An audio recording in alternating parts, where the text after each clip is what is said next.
여러분의 저녁 파트너 김종석입니다. 이른바 커피 원가 120원 논란, 이 공방이 식을 줄을 모릅니다. 국민의힘에서는 이재명 후보를 가리켜 이러면서 어떻게 자영업자들을 챙길 수 있냐, 비현실적인 원가 개념을 알고 있냐라고 맹공을 펴니까요. 오늘 이재명 후보가 작심한 듯 정치적으로 상대들이 조작하는 것이 문제다. 국민의힘 사람들에게 선전포고를 했습니다. 이 소식을 준비했습니다. 예, 그리고 오늘도 여러분의 댓글 기다립니다. 뉴스탑10 유튜브 생방송에 의미 있는 댓글 남기시면 저희가 소개도 하고 질문도 받아보겠습니다. 멀리 가지 마십시오. 1분 뒤에 바로 돌아옵니다.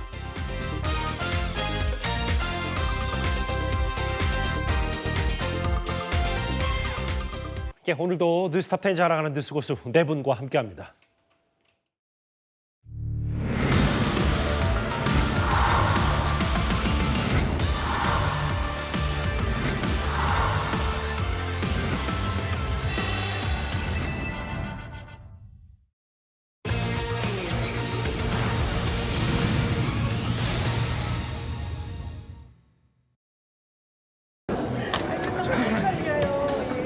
대통령 후보 배우자 김혜경님 모셨습니다.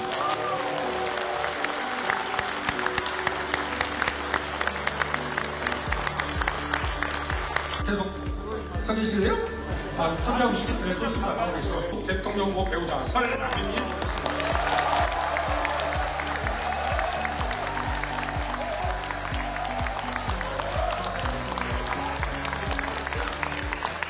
우리 정치에서 영부인의 존재는 오랫동안 검증의 사각지대에 있었습니다.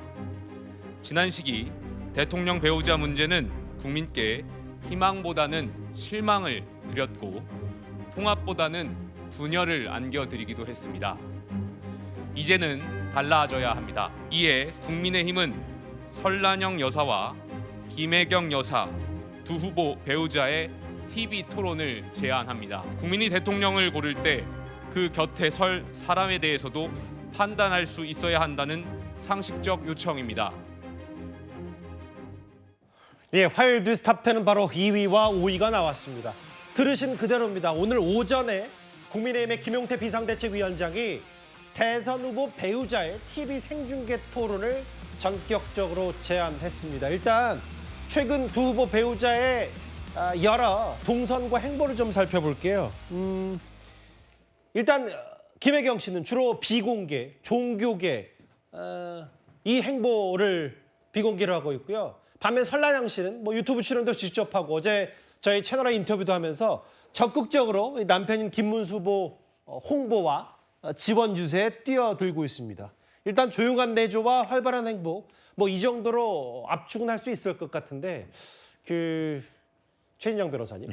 김용태 비대위원장이 오늘 배우자도 TV 토론하자라는 제안을 띄운 건 아무래도 이 배우자 간의 대결에서 김혜경 씨가 사법 리스크가 있다 이렇게 판단을 한 겁니까? 있는 그대로 일단 평가해 주셨으면 좋겠습니다. 예. 이런 제안을 했던 배경을 이렇게 밝히고 있습니다. 대한민국 정치 문화 수준을 높이고 예. 국민의 알 권리를 보장하겠다. 이런 게 가장 핵심적인 취지인 것 같습니다. 예. 아시다시피 우리나라 대통령제 하면서 가장 문제됐던 것이 대통령 임기 중에 가족 리스크.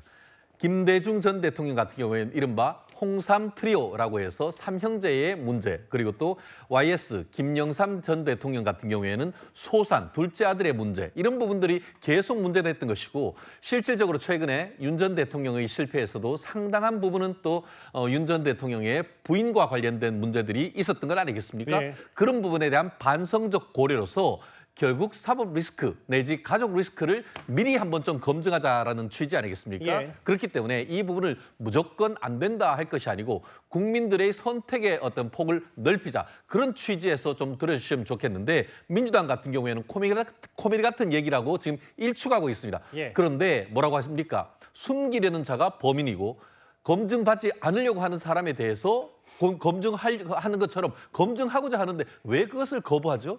결국은 예. 최근에 있었던 그 지난 대선 과정에 있어서의 그 경기도 법인카드 관련되는 그 김혜경 여사의 사법 리스크, 이런 부분과 관련해 가지고 결국 대놓고 어떻게 보면 본인들이 선거 유세하지 못하고 강제적 조용한 선거 유세 그런 부분에 대해서 밝혀지는 것을 꺼리는 것이 아닌가. 그렇기 때문에 이 부분에 대해서는 그런 것에 꺼리지 말고 그런 부분 곧 제외하고 정말 그 영부인의 어떤 그 직책 그리고 영부인의 철학을 한번 국민들에게 예. 같이 한번 호소할 수 있는 그런 자리가 있다고 하면은 나름대로 의미 있는 토론회가 아닐까 생각을 합니다. 그러니까 이제 김용태 비대위원장은 표면적으로는 배우자의 사회적 영향력이 크지만 이거 검증은 턱없이 부족하다라는 표현을 썼어요. 근데 다만 이게 김혜경 씨의 최근에 항소심 벌금 150만 원 건도 있고 사법 리스크를 부각하려는 의도도 깔려 있는 거 아니냐는 해석도 있습니다. 그런데 김용태 비대위원장은요. 이거 제안을 하는 한 3일 말미를 줬는데 이재명 후보와 이준석 후보 즉각적인 반응을 내놨습니다. 좀 전에 봤는데 그러면 이준석 후보는 어떡합니까?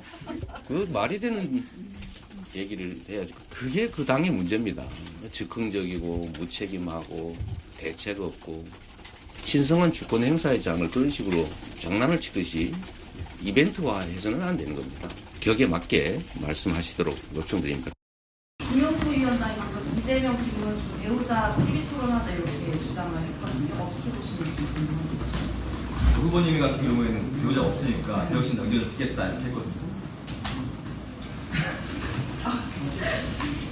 그러니까 제가 말씀드린 게 국민의힘 있는 사람들은 제발 선거를 이기기 위한 그 대책들을 세워야 되는데 이런 아무 말 대잔치 하면서 지금 선거 이기겠다는 생각이 뭔지 모르겠는데 제가 어제도 얘기했지만 제발 스스로 작전이 안 나오면은 돈 주고 컨설턴트를 쓰든지 했으면 좋겠습니다. 이게 언제까지 이렇게 국민의힘의 망상 때문에 시간 낭비를 해야 되는 것이냐. 김용태 위원장이 앞에 있었으면 저한테 엄청 혼났을 겁니다. 이재명 후보보다 이준석 후보가 꽤 거세게 이런 말도 안 되는 얘기를 하냐라고 직격했어요. 신성한 주권의장을 장난치듯 이벤트화 안 된다. 이재명 후보 이렇게 했고 이준석 후보는 아무 말 다잔치고 뭔가 작전과 전략이 없다면 돈 써서라도 전문가 모셔서 작전 써라고 했습니다. 이현정 의원 생각은 어떠세요? 그러면 뭐 아들 토론회도 하고 딸 토론회도 하나요? 저는 정말 세계에서 이런 유례를 찾아보기가 어렵습니다. 왜냐하면 지금 이제 법적인 지위를 따져보죠. 예. 일단 후보자는 법적인 후보의 대통령 후보입니다. 예. 그렇기 때문에 이거를 검증하기 위해서 여러 가지 어떤 분야에 대한 이제 우리가 토론을 하는 거 아니겠습니까? 근데 배우자는 뭘 갖고 토론하죠? 주제가 뭘까요? 아마 우리 김종석 앵커가 사회를 많이 봤으니까 만약에 이 부인들께서 나오신다 그러면 어떤 질문을 할까요? 배우자 토론 저 시키시는 거예요? 아니 그러니까 예. 만약 하게 되면 예. 저는 아무리 생각해도 어떤 걸 질문해야 될지 머릿속에 떠오르지 않습니다. 예. 그리고 두 분이 해야 될 법적인 아무런 이유가 없습니다. 자, 검증을 하면 그냥 예. 그쪽 상대방에서 문제가 있으면 그분을 검증해서 이야기하면 되는 거예요. 근데 그거와 두 사람이서 이 공식적인 토론을 하는 것하고는 전혀 다른 주제입니다. 예. 자, 그럼 두 분이서 만나서 뭐 대북 문제를 토론할 겁니까? 경제 문제를 토론할 거예요? 아니면 뭐 사생활 문제를 토론할 겁니까?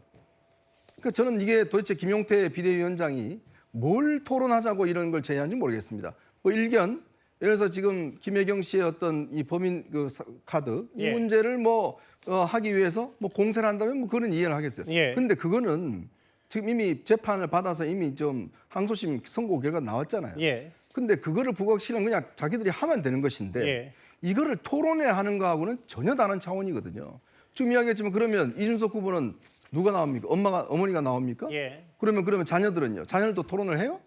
그러니까 이게 지금 선거가 뭔가 이게 지금 배우자가 무슨 파트너나 지금 함께 선거하는 이런 그 뭐 부통령 이런 게 아니지 않습니까? 예. 아무리 그동안 우리가 부인의 리스크가 많다 하더라도 그 접근 방식이 이렇게 토론회를 한다는 것 자체는 예. 제 머릿속으로는 상상할 수 없습니다. 예. 근데 이 부분은 좀 달리 접근해야 될 필요성이 있습니다. 아시다시피 공선법상 예. 어떻게 보면 정치자금법이나 이런 부분을 배우자가 위반했을 경우에 오히려 후보자가 당선 무효형을 받을 수 있을 만큼 선거 과정의 배우자의 역할이 굉장히 중요합니다. 네. 그리고 또 하나 지금 무슨 어떤 토론을 하냐 했는데 오늘 지금 그 김용태 후보가 그 비대위원장이 하면서 예. 토론회 이슈를 다 얘기를 했습니다. 무슨 예. 말이냐? 어떻게 보면은 그 여성과 아동, 장애인과 그 노인 등 사회적 약자를 위한 정책, 그리고 철학은 물론 영부인의 역할과 책임에 대한 각자의 견해를 국민들 앞에 한번 얘기하고 싶다라고 예. 하는 겁니다. 그렇기 때문에 이런 부분에 대해서 정말 영부인으로서의 역할, 실제 어땠습니까? 김대중 전 대통령 같은 경우에는 본인의 영부인 돌아가신 이휘 여사님을 미국에 보내서 유엔에서 연설도 하게 하셨고, 지난번 그 문재인 대통령 때 같은 경우에는 알겠습니다. 김정숙 여사가 에어포스 1을 타고 타지마할까지 갔다 오신 이런 나름대로의 민간 역할을 하는 겁니다. 예. 그런 부분에 대한 자격이 있는지 여부에 대한 검증하겠다는 것은 민주주의의 국민의 선택의 자유를 넓히는 거 아니겠습니까? 왜 거부하죠? 알겠습니다. 김용태 비대위원장 여기서 굽히지 않았어요. 이재명, 이준석 두 후보가 즉각 그 제안을 단칼에 거절했지만 과거 이 발언, 그러니까 김혜경 씨가 과거에 했던 언론 인터뷰 내용을 소환했습니다. 김용태, 김문수, 국민의힘 인사들의 목소리 한번 들어보겠습니다. 후보자 배우자 토론을 제안하셨는데 곧바로 이재명, 이준석 후보께서는 바로 단칼에 거절을 하는 발언을 공식적으로 하셨습니다. 이에 대해서 후속적으로 어떻게 대응하실지 궁금합니다. 2022년경으로 그때도 김혜경 여사께서 배우자 검증을 먼저 말씀하신 바가 있는 걸로 기억을 합니다. 여러 가지 형식에 구애하지 않겠습니다. 아마 김혜경 여사께서도 영부인에 대한 검증에 대해서 중요성을 익히 알고 계셨기 때문에 2022년도에 먼저 말씀하신 걸로 기억을 합니다. 제가 제안하고 이런 건 아니고 뭐 부인들의 리스크가 대통령 리스크와 마찬가지로 있었기 때문에, 그래서 저는 뭐 특별하게 그걸 거절할 필요도 없고, 배우자라는 사람이 다 나와 있는 사람인데 이런 부분에 대해서는 검증이 될 필요가 있다면 검증도 하고 또 뭐 토론도 하든지, 그러나 그걸 가지고 뭐 계속 이거는 뭐 꼭 해야 된다, 그러니까 무조건 하자, 뭐 상대가 안 하려는데 방법이 없지 않습니까? 뭐 상대가 안 한다는데 방법이 있겠냐라고 했지만, 김진욱 대변인 아예 그 김용태 비대위원장 과거 이제 김혜경 씨 이 언론 보도를 소환했어요. 대통령이란 권한에 영향을 미칠 수 있는 사람은 무한 검증해야 된다. 검증은 끝없이 해야 된다는 얘기를 하면서, 그럼 왜 토론 왜 안 받으느냐, 뭐 이런 얘기를 하는 것 같아요. 그래서 이제 오늘 그 김용태 비대위원장의 제안, 사실 뭐 굉장히 뜬금없다 이런 생각하는데, 아마도 윤석열 전 대통령을 뽑아놓고 김건희 국정 운영을 했던 그런 경험이 있었기 때문에 이 여사에 대한 토론이 필요하다라고 생각했을지 모르겠지만, 예. 일반 국민들께서는 지금은 대통령 후보에 출마한 사람들에 대한 검증을 하기에도 시간이 부족하다, 이렇게 생각하실 것 같고요. 예. 지금 김용태 비대위원장이 얘기하는 거 사실상 런닝메이트 뽑는 것처럼 들리는데, 예. 그렇게 안 하셔도 지금 설란현 여사께서 가는 곳마다 김혜경 여사에 대한 공격 많이 하고 계시지 않습니까? 그냥 계속 하시면 될 것 같고, 또 하나는 지금 김용태 비대위원장이 밝혀야 할 건 예. 김건희 여사에 대한 특검법을 어떻게 할 거냐는 것이에요. 예. 지금 국민의힘에서 김건희 여사 특검법 4번이나 반대하지 않았습니까? 거기에 김용태 비대위원장도 뭐 기권하는 등 해서 사실상의 동의를 했는데, 예. 지금 국민들께서 궁금한 건 언제쯤 김건희 여사에 대한 특검법이 통과될 수 있느냐 하는 부분이니까, 그 부분에 대한 답도 좀 해주셨으면 좋겠습니다. 그러니까 지난 대선을 앞두고 한 언론 인터뷰를 김혜경 씨가 했을 때 무한 검증 대상에 그런 부인도 포함되냐, 그렇다고 했던 걸 김용태 비대위원장이 소환한 것 같아요. 오늘 정치권에서도 이 이른바 전격적인 TV 생중계 토론 제안에 대해서 옥신각신했습니다. 다음 화면을 좀 보겠어요. 이도학 의원님. 네. 아니 배우자 월권 문제도 있으니까, 여기서 월권 문제라는 건 국민의힘도 여러 김건희 여사 논란에 대해서 본인들도 스스로 인정하는 게 있겠죠. 성향과 성품 알아보는 건 괜찮다. 아니 김혜경 씨 항소심에서 150만 원 선고받지 않았냐. 이건 이재명 후보의 도덕성과 직결된 사안이라고 했고, 김건희 여사를 모시더니 배우자를 대통령으로 인식한다. 야당의 바로 비판도 이렇게 나왔습니다. 저렇게 할 수밖에 없는 게요. 저 공격을 하려면 일단 메신저가 바로 서야 됩니다. 본인들이 깨끗한 채 상대방을 공격할 때 쓸 수 있는 수예요. 그런데 지금 국민들이 기억하는 건 배우자 토론하자고 하면 김건희 여사를 통제하지 못한 윤석열 전 대통령을 떠올릴 거란 말입니다. 그러면 여기서 배우자를 검증해야 됩니까? 그 권력을 얻은 사람이 통제하지 못했던 바로 그 지점을 검증해야 되는 것입니까? 예. 저는 후보자 검증에도 시간이 지금 많이 부족한 상태라고 보고 거고요. 예. 그리고 이게 대선이 가족 오락관이 아니지 않습니까? 그리고 이것을 적어도 제한하려면 아까 제가 메신저 얘기를 했듯이 양평고속도로 땅 문제 아니면은 뭐 주가 조작했던 문제, 명품백 문제, 관저 공사 비리에 어떻게 이 여사가 이 침투를 했는지 문제 이런 것들에 대해서 먼저 사과가 있어야 되는 거예요. 그래야만 이런 부분들에 대해서 한번 논의해 볼 수 있는 것이지 오히려 저는 잘못 건드린 것이 아닌가 싶고요. 예. 김문수 후보의 지금 여사님은 이 극우 유튜브 이런 데 이제 출연하셔가지고 그런 말씀 계속 하고 계신데 이게 과연 긍정적으로 국민들의 앞에 이 선택권을 좀 넓혀준다는 차원에서의 정치권이 해야 될 논쟁인가?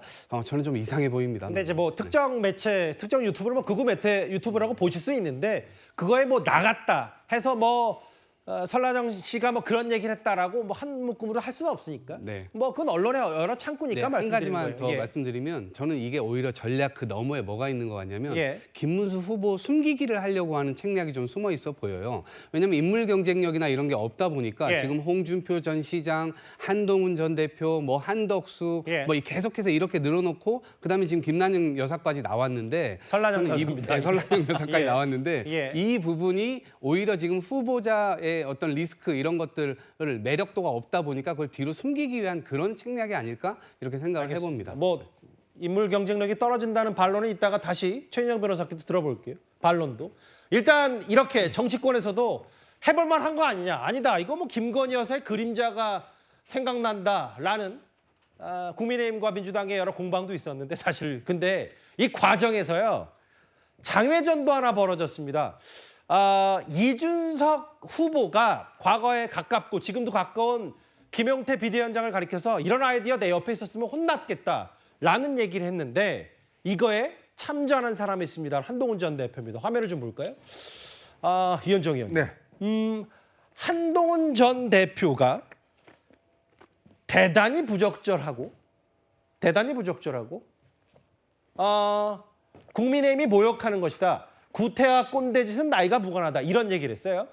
자, 원칙적으로 이제 후보자 이 부인 토론회를 이제 반대하면서 이제 했던 겁니다. 아까 이제 김용태 비대위원장이 뭐 여성 정책, 아동 정책 이런 거 토론하자 그러는데 예. 그러면 대통령 부인이 그 분야를 직접 관장한다는 이야기인가요?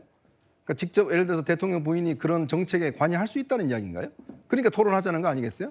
그러니까 그것 자체가 제가 발상이 잘못됐다는 거예요. 우리나라는 예. 대통령 부인에 대해서 그런 거 허락하지 않습니다. 왜 김정숙 여사가 타지마을 간 걸 그렇게 문제되냐 비판한 게 바로 그겁니다. 월권을 했기 때문에 비판하는 거예요.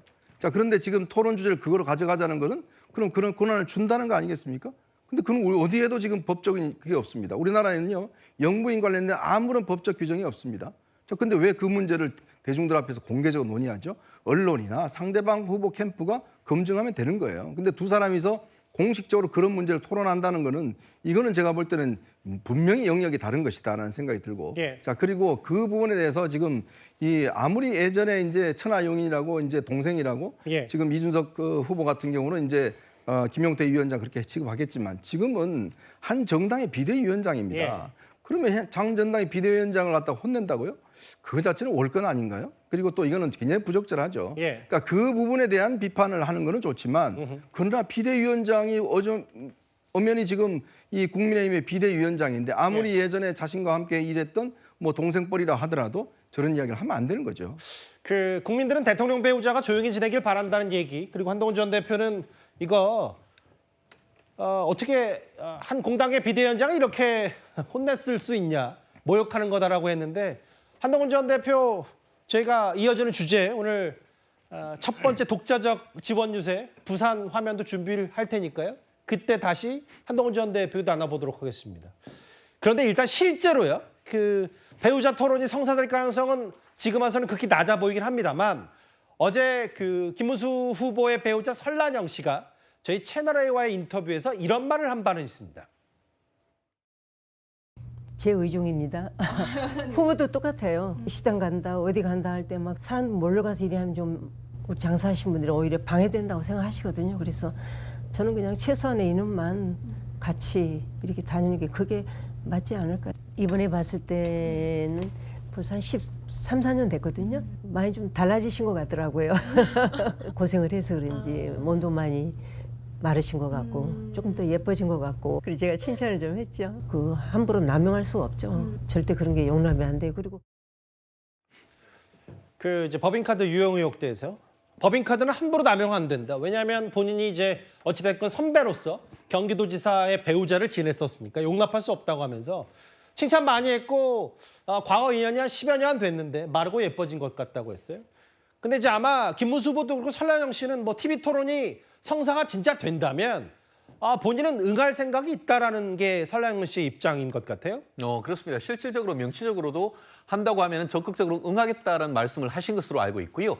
그리고 그 외에도 그 언론 인터뷰에 나와서 이런 얘기를 하신 것 같습니다. 저는 법인카드로 소고기를 사 먹은 적이 없습니다. 저는 법인카드로 제사상을 차린 적이 없습니다.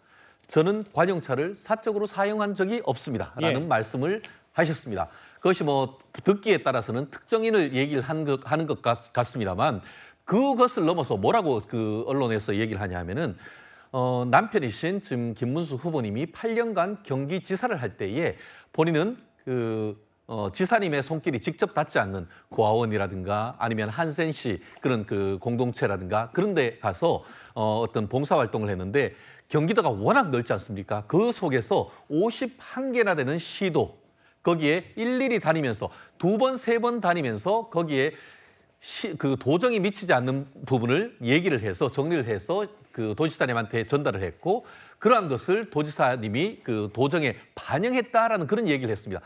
잘 생각해 보십시오. 지난 8년 동안 도지사 하는 동안 설란영 여사가 그런 활동을 해가지고 무슨 뭐 잘못된 것이 있었습니까? 우리는 그런 얘기를 하는 겁니다. 한마디로 아까 얘기한 것처럼 왜 TV 토론에서 하겠다느냐. 결국 대통령이 하지 못하는 것, 여사님들이 영부인이 하는 부분이 있지 않습니까?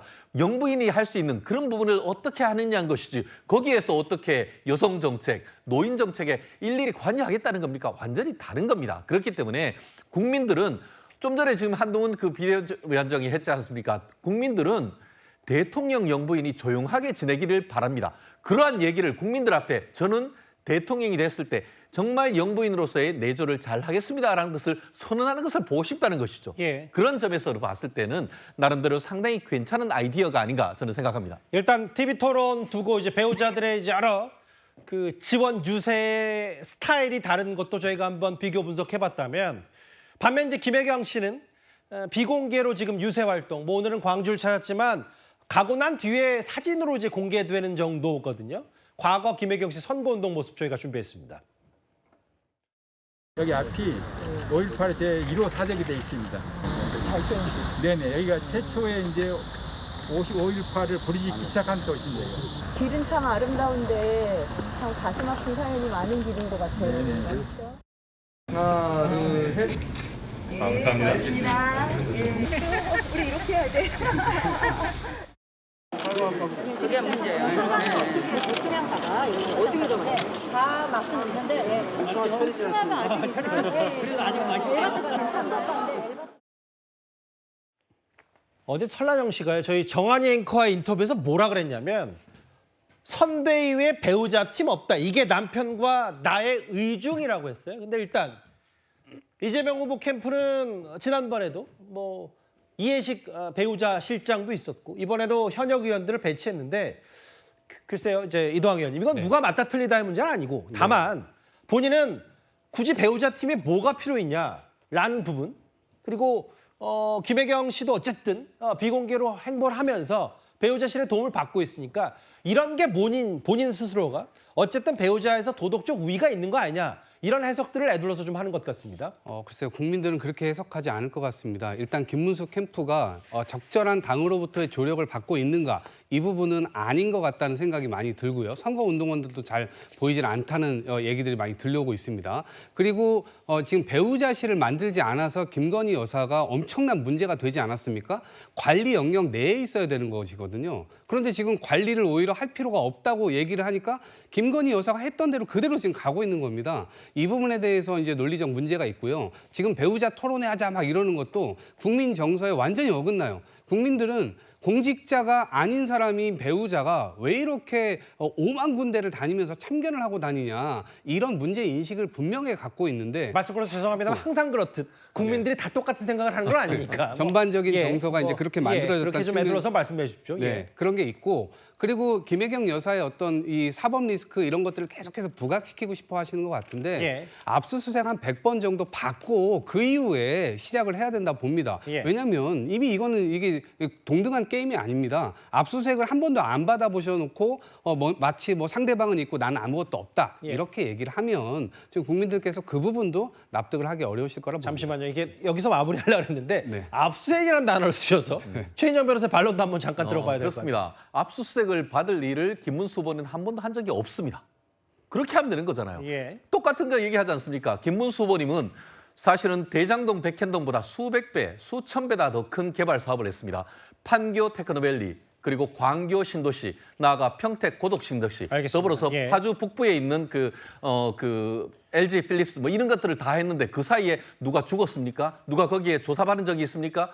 그렇지 않단 말이에요. 그리고 아까 무슨 옆에서 왜 이렇게 해서 김건희 여사와 같은 것을 따라가느냐 하는데 저는 되묻고 싶습니다. 지금 설란영 여사가 그렇게 삼성 국회의원을 하고 남편이 재선 이 경기도지사를 하는 가운데 무슨 문제가 된 적이 있습니까? 그런데 아무 직도 없다며요. 그런데 아무 직도 없는 배우자한테 배우자 씨를 해서 현역 국회의원 2분을 묻힌 것. 그게 도대체 뭡니까? 지금 현재의 지금 민주당의 당직자 중에 현역 국회의원 2명을 붙여주는 그런 사람이 어디 있습니까? 이재명 대표 외에는. 그렇다는 점에서 현저히 부적절하고요. 저는 이렇게 생각합니다. 왜 이렇게 조용조용하게 하는가? 예전에 20대는 어땠습니까? 20대 대통령 때는 밥을 지어요라고 하는 책까지 김혜경 여사는 지었고 그때 12월 크리스마스 전날 뭐였습니까?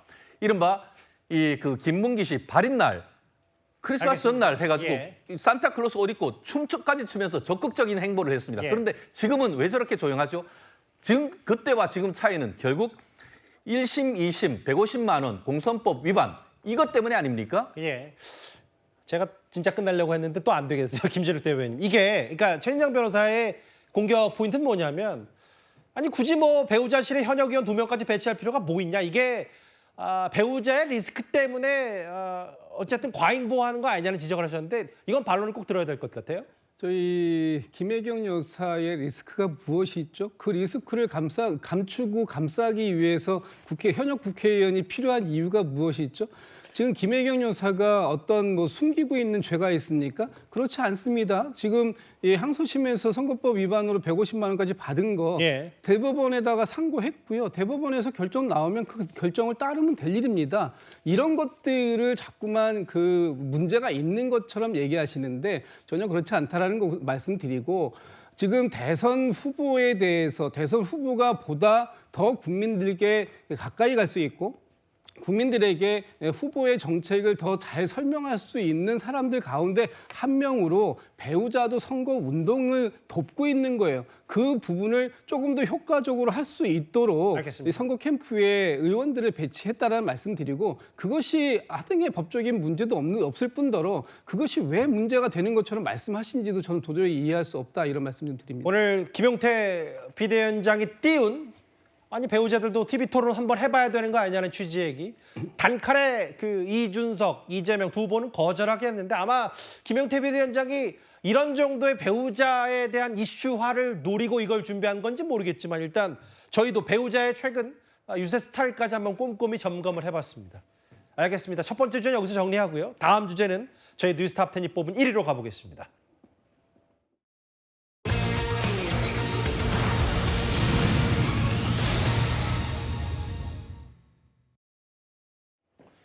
이제 대선이 딱 2주 남았습니다. 그런데 시간이 갈수록 이 대선판이 과열되는 것 같죠? 이른바 커피원과 120원 발언에 대해서 이재명 후보가 오늘 작심한 듯한 발언이 있습니다. 왜냐하면 국민의힘에서 최근 아니요 이래서 어떻게 자영업자를 살린다고 할 수 있느냐 라면서 이 커피원가를 국민의힘이 집중 공격하고 있기 때문일 텐데요. 이재명 후보의 오늘 발언 한번 들어보겠습니다. 현장에서 땀 흘리며 한 잔의 커피를 만들기 위해 애쓰는 우리 모두에게 이 발언은 결코 가볍게 넘길 수 없는 문제입니다. 전국 커피점 사장님들의 땀과 노력을 가볍게 보는 처사입니다. 휴게 음식점 같은 거 해가지고 그 커피 원가 그 120원이라던데 그거 한 8,000원, 10,000원 받고 팔고 그러면 손님 많이 오면 그게 더 낫지 않냐?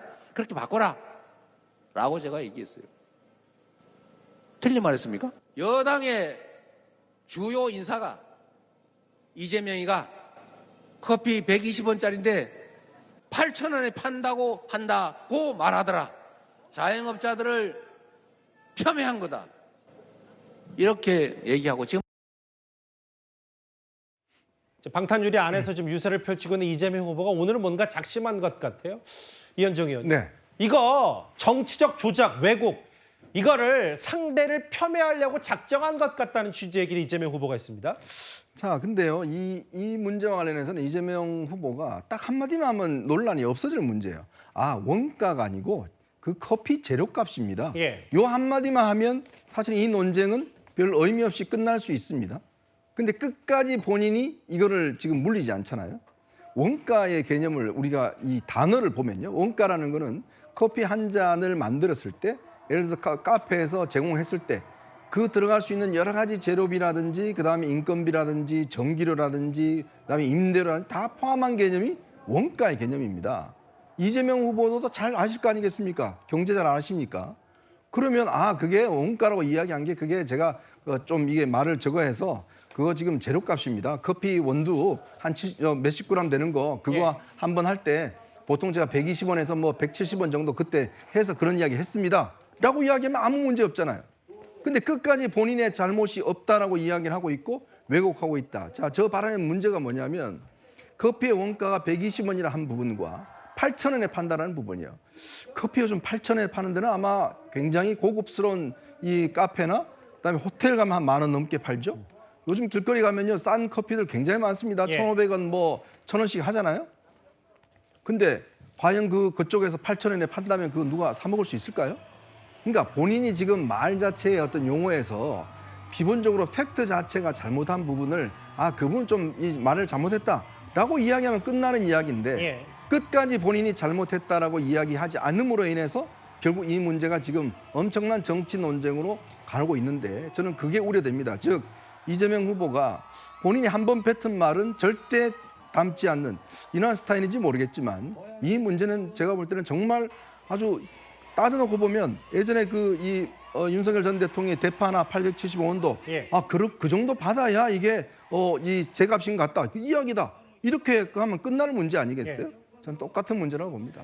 사실은 그러니까 이현정 의원 말씀은 사실 이만한 부분이고 뭐 그거를 주워 담았으면 별일이 없었을 테고 국민의힘도 너무 과한 정치 공세를 하는 것보다는 지양해야 되지 않냐고 했지만 실제로 그 발언을 안 하면서 더 이게 논란이 커졌다 이런 말씀하셨어요. 원가 120원 발언은 자영업자의 노고를 폄하했고 결코 가볍게 여길 수 없는 문제다.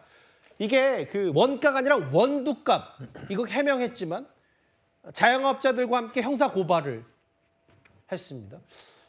근데 이제 정치적 조작, 뭐 김진욱 대변인, 뭐 김용태 의원을 직격하기도 하고요.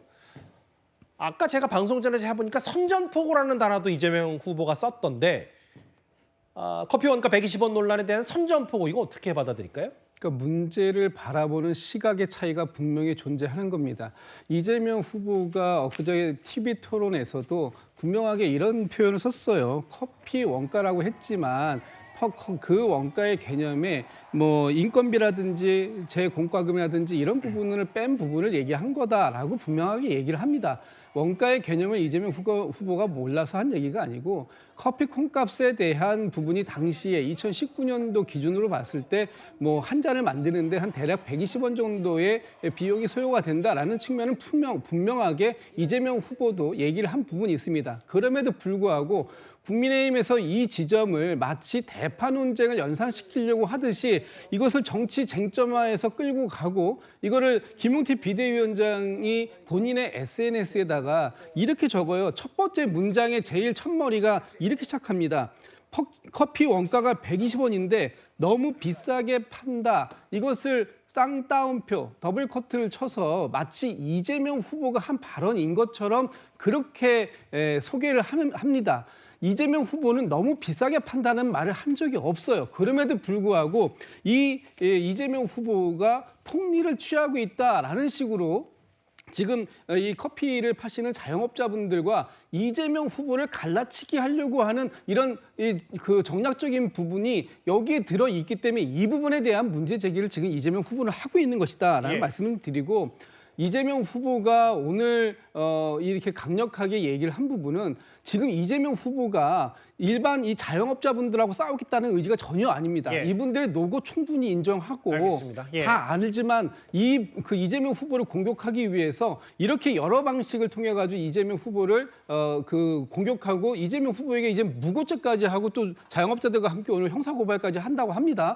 이런 부분들에 대해서는 이재명 후보도 물러설 생각이 없다라는 부분을 얘기하고 있다, 이런 말씀을 드리고 싶습니다. 이제 이 원가 논란에 대해서 본인 나름대로의 정면 돌폭은 선전포고, 이거 정치적 조작이다, 왜곡됐다. 내가 어떻게 자영업자들을 폄훼하는 수 있는 발언을 할 수 있겠냐, 맥락을 말하라고 했는데, 그런데 최인정 변호사님, 이게 지금 이재명 후보가 뭔가 조금 더 공세를 전환한 건지 모르겠지만 오늘 고향 유세 현장에서 어떤 얘기를 했냐면 6월 3일 대선 선거날은 압도적인 응징의 날이다. 압도적으로 응징해야 된다라는 표현을 썼어요. 어떻게 받아들이시겠습니까? 무슨 핵폭탄이 머리 위에 떨어지는 그런 느낌인 것 같습니다. 사실 오늘 제가 확인을 했을 때 민주당의 박찬대 총괄선대위원장이 압도적 승리 이런 말을 쓰지 마라라는 그 메시지를 돌린 것으로 알고 있는데, 돌아섰더니만 이재명 후보님께서 압도적 응징의 날이라고 해서 그런 압도적인 것을 쓰지 말라는 것에서는 괄호 열고 이재명 예외. 아니겠습니까? 그렇다고 하면 어떻게 이렇게 얘기할 수 있는지에 대해서 당내의 자중질환이 아닌가 하는 생각이 들고요. 더불어서 이런 얘기를 느꼈습니다. 정치 보복하지 않는다고 했더니 진짜 정치 보복하지 않는다고 하느냐라고 저는 느꼈습니다. 무슨 말씀이냐? 이번은 민주주의의 꽃이라고 할 수 있는 대통령 선거이고 누가 정권을 가지고 가는지 국민들이 선택할 수 있는 축제의 날입니다. 그러한 축제의 날을 6월 3일을 압도적 응징의 날이다? 결국은 이재명 후보의 속내를 그대로 드러내는 것 아니겠습니까? 왜 응징의 날이죠? 결국 뭐라고 합니까? 지난번에 오늘 지금 이 자리가 있는데 바로 앞에 있는 우리 앞에 광화문 앞에서 출마 선언을 하면서 통합을 얘기하지 않고 제2, 제3 내란 응징을 하겠다고 했는데 오늘 똑같은 거 얘기하는 건 아니겠습니까? 결국 이번 선거를 통해서 우파 그리고 또 어떻게 보면은 국민의힘 이런 사람들을 압도적으로 응징해 나가겠다. 그러면서 제2, 제3 내란에 대한 특별재판소 만들고 관련되는 내란 특검 만들고 해가지고 사실상 나라를 도구동학 내리겠다는 선언 아니겠습니까? 해도 너무 아쉽니다. 이게 실제로 이제 본인은 승부수라고 판단하고 여러 가지 얘기를 하는지는 모르겠습니다만 실제로 이재명 후보는요, 과거 본인에게 논란이 됐던 것도 이번 유세 현장 곳곳에서 소환을 하고 있습니다. 대통령 선거를 졌잖아요. 대통령 선거 진 것은 이재명 대표 개인이 진 것이 아닙니다. 많은 사람들이 뉴스도 못 보고 말하자면 널브러져 있는데 혼자 주식 거래를 한다. 개인적 이익, 개인적 사익에 해당하는 주식 거래는 지지했던 사람들에게 좀 실망스러운 측면이 분명히 있다. 제가 대통령 선거에 떨어지고 먹고 살 길이 막막해가지고 다시 주식을 해야 되겠다. 몇 달 동안 고민하다가 결국은 조선 주식을 샀는데 마침 제가 또 국회의원에 다시 나가게 돼가지고 국회에 갔더니 저보고 이해 충돌이다. 내부 정보를 이용해서 주식을 샀다는데 제가 국회의원도 안 됐는데 주식 샀는데 무슨 내부 정보를. 그래서 그냥 팔았어요. 할 수 없이 15% 손해보고. 저에게 오랜만이네요. 이제 대선에서 낙선하고 나중에 뒤늦게 알려진 사실이 그 기간에 방산 주식을 샀다라고 해서 민주당 일각에서 또 이재명 후보를 가리켜 비판 목소리가 있었는데, 글쎄요, 방산주 보유, 과거 외교 논란도 있었던 쉐쉐 혹은 잠시 뒤에 만나볼 호텔 경제론까지 뭔가 아까 응징이라는 표현도 있었고 이동학 의원님. 이재명 후보 일단 본인이 자신감도 있으니까 과거 논란이 됐던 부분에 대한 정면 돌파 혹은 여러 가지 목소리를 내면서 그걸로 뭔가 좀 맞부딪히는 느낌도 분명히 있는 것 같아요. 글쎄요. 저는 그것이 어떤 의도를 가지고 저렇게 과거의 것을 다 끄집어내서 얘기한다라는 느낌보다는 예. 자연스럽게 얘기하는 과정에서 그 부분을 콕 집어서 지금 이 공격을 하고 있는 부분이라고 보거든요. 예. 거꾸로. 그러니까 이 응징이라는 부분도 사실은 심판이라는 말로도 대체가 가능합니다. 국민들의 입장에서는 지금 민주주의를 잘 다져왔던 그런 대한민국이었는데 어느 순간 독재 국가로 바꾸려고 했었던 바로 그 시도 때문에 예. 국민들께서 지금 화가 나신 거고 심판할 준비를 지금 하고 계신 겁니다. 그런 차원에서 지금 이재명 후보가 그러한 이야기들을 하는 것이고 반면에 그러한 에너지가 많이 모여야만 혹시라도 당선이 됐을 때 대한민국을 새롭게 좀 바꾸는 데 에너지로 좀 활용할 수 있지 않을까 하는 측면들도 있는 겁니다. 그런데 국민의힘의 경우는 지금 2년 반 동안 윤석열 전 대통령이 본인들의 어떤 실적이라든가 어떤 이 좋은 정책을 내서 국민들의 어떤 실효감을 좀 높이는 그런 방법을 쓴 게 아니라 끊임없이 야당을 향한 탄압과 엇박과 이런 부분들로 인해서 오히려 이 비호감을 굉장히 많이 샀거든요. 근데 이번 이 선거전에서도 그러한 네거티브전으로 일관하고 있는 것이 과연 어떠한 소득을 올릴 수 있는지 저는 좀 의문입니다. 그러니까 응징이라는 단어가 그 사전적 의미보다는 이제 심판, 6월 3일 심판에 대한 이런 표현을 쓰는 거다. 알겠습니다. 근데 여기 여러 가지 얘기 중에 특히 지난 첫 번째 TV 토론 때 많이 회자가 됐던 이른바 이준석 후보가 집중 공격했던 호텔 경제론. 이준석 후보는 어제 오늘 광주를 1박 2일 일정으로 방문 중인데 유세를 하는 중인데 그 자리에서도 호텔 경제론을 집중 거론했습니다. 제가 괴짜 경제학이라고 몇 번 묘사하기도 했는데 괴짜 경제학도 아니고 이거는 거의 인터넷에서 퍼온 그냥 역설을 대한민국 국민들에게 경제 정책이라고 제시한 이재명 후보는 무지함을 책임지고 좀 사과해야 된다. 근데 완전히 이것은 인터넷에서 시작된 해프닝으로 증명된 이상 저는 이재명 대표께서 입장 표명을 하셔야 된다 이런 생각입니다. 이재명 후보의 경제관이라고 하는 것은 말 그대로 처참한 수준일 것이다 이렇게 볼 수밖에 없습니다. 선거 때 사실은 대통령 발언을 아예 안 하면 좋죠. 공격받을 거라고 생각하고 하지 않은 말들 중에서 다르게 읽혀서 찝 잡히는 경우가 있어서 그게 혹시 확산될 효과가 있으면 선대차에서 얼른 대응을 하지요. 그게 뭐 그 많은 국민들이 어떻게 저럴 수가 있지라고 충격받을 만한 정도의 사건들은 아닌 것 같아요.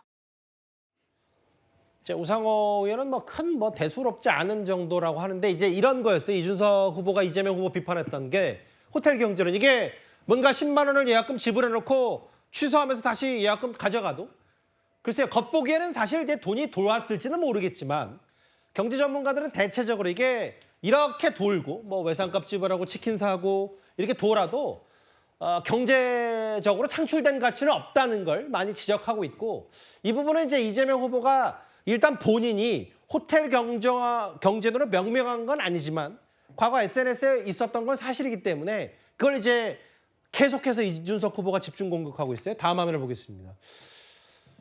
이현정 의원님. 네. 인터넷 조롱을 원전 삼아서 경제를 운영하라고 했다. 이준석 후보는 이 논란을 물러설 기세가 없는 것 같아요. 그러니까 이제 예전에도 이 문제를 2017년에 제기를 했잖아요. 그때도 또 이런 비판이 있었지 않습니까? 그러니까 대통령 후보라고 해서 완벽할 수는 없습니다. 예. 잘못 알고 있는 것도 있을 수가 있고 또 실수할 수도 있잖아요. 사람이라는 게 어떻게 다 완벽하겠습니까? 그러면 당시에 이런 문제를 지적받다 그러면 그때 그게 뭐가 잘못됐었지? 그 다음에 작용할 때는 좀 수정해서 더 발전된 형태로 문제 제기를 했더라면 굉장히 그런 좋은 형태인데 문제는 저는 이재명 후보가 쭉 여러 가지 문제를 지적하는 걸 보면 하나도 변하지 않아요. 그러니까 뭐냐면 이미 2017년도에 똑같은 문제를 제기해놓고 지금 2025년도에 똑같은 문제를 또다시 제기를 합니다. 그럼 그 기간 동안 아무런 수정이 없었나요? 그때도 이게 문제가 됐습니다. 취소를 할 경우에 이게 지금 다 없어지는데 그러면 최근에 또 이 패러디가 나오더라고요. 옛날에 호날두 선수가 와서 이 축구 경기 한다고 그러니까 관중들 10만 명 모이고 다 해서 이제 TV 중계도 하고 했는데 결국은 이 선수를 안 띄웠잖아요. 그러면 그건 어떻게 하죠? 자, 그런데도 불구하고 그게 경제가 돌았다고 이야기를 하는 거는 잘못된 것이지 않습니까? 그러니까 지금 이재명 후보가 여러 가지 문제에 대해서 예전에 했던 이야기를 자꾸 되풀이를 하시는데 문제는 그때의 문제가 여러 가지 비판이 있고 하면 이게 왜 문제가 되지? 한번 돌아보고 그다음에 그러면 그때 내가 이런 부분을 좀 더 해야 되겠구나. 자, 원가 120원이 아니고 커피 재료값 120원 그리고 8,000원 이건 너무 과하다. 자, 그럼 이렇게 이야기를 하면 될 텐데 그거를 절대 안 바꿔요. 이것도 마찬가지입니다. 2017년 재개해서 문제가 됐던 호텔 경제학을 또다시 똑같이 이야기를 하는 거예요. 앞으로도 똑같이 이야기할 것 같아요. 왜? 이재명 후보는 바꾸질 않습니다. 내가 완벽한데 왜 바꿔? 이런 식의 이제 문제라는 거죠. 이거 단편적인 문제가 아니라 앞으로 만약에 대통령이 되시면 국정 전반을 운영을 해야 될 거 아닙니까? 그러면 내가 이거 분명히 재난지원금 뿌리고 뭐 하면 경제가 돌아가는데 왜 그래? 라고 할 것 같아서 그 말씀을 드리는 겁니다. 김진욱 대변인, 그러니까 뭐 그렇게 큰 문제 우상호 의원도 아니라면 우상호 전 의원도 단순 실수니까 바로 잡으면 될 일 아니냐. 그게 커피 원가 120원 논란이나 호텔 경제론으로 이준석 후보가 집중 공격하는 것과 같은 맥락 아니냐는 지적은 어떻게 받아들이시겠어요? 그러니까 이것도 아까 제가 한번 말씀을 드렸습니다만 보는 관점의 차이가 분명히 존재한다라고 보는 거예요. 예를 들면 지금 이재명 후보가 그 예시를 들었던 이유는 뭐냐 하면 경제에 있어서 이 순환의 그 필요성이 얼마나 중요한 것인가. 그것이 지금과 같이 민생 경제가 꽁꽁 얼어붙어 있고 특히 그 지난 12.3 비상계엄 이후로 완전히 이 돈맥경화에 빠져 있는 이 상황을 어떤 방식으로 마중물을 넣었을 때 경제를 순환시킬 수 있는가 하는 부분을 설명하기 위해 한 예시를 든 것인데 이것을 가지고 이재명 후보가 잘못했다. 이재명 후보가 아무것도 모른다.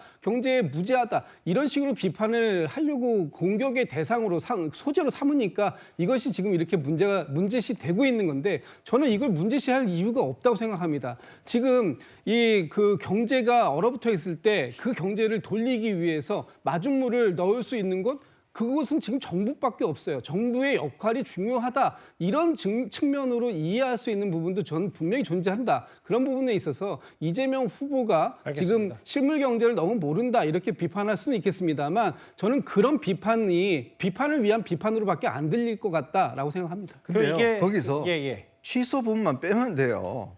취소 부분만 빼고 이게 돌아간다 이렇게 이야기를 하면 이해다 합니다. 근데 그때도 그거 문제 때문에 문제가 됐잖아요. 근데 이번에도 똑같이 이야기를 하시잖아요. 그러니까 지금 김진욱 대변인 이해할 거 아닙니까? 취소 부분만 빼면 10만 원만 안 돌려받으면 그렇죠. 돈이 10만 원만 거니까. 돌아가면 이게 경제가 돌아간다. 그러면 다 이해하지 않습니까? 근데 왜 그걸 굳이 또 취소 이야기를 해서 문제되나 이거죠. 알겠습니다.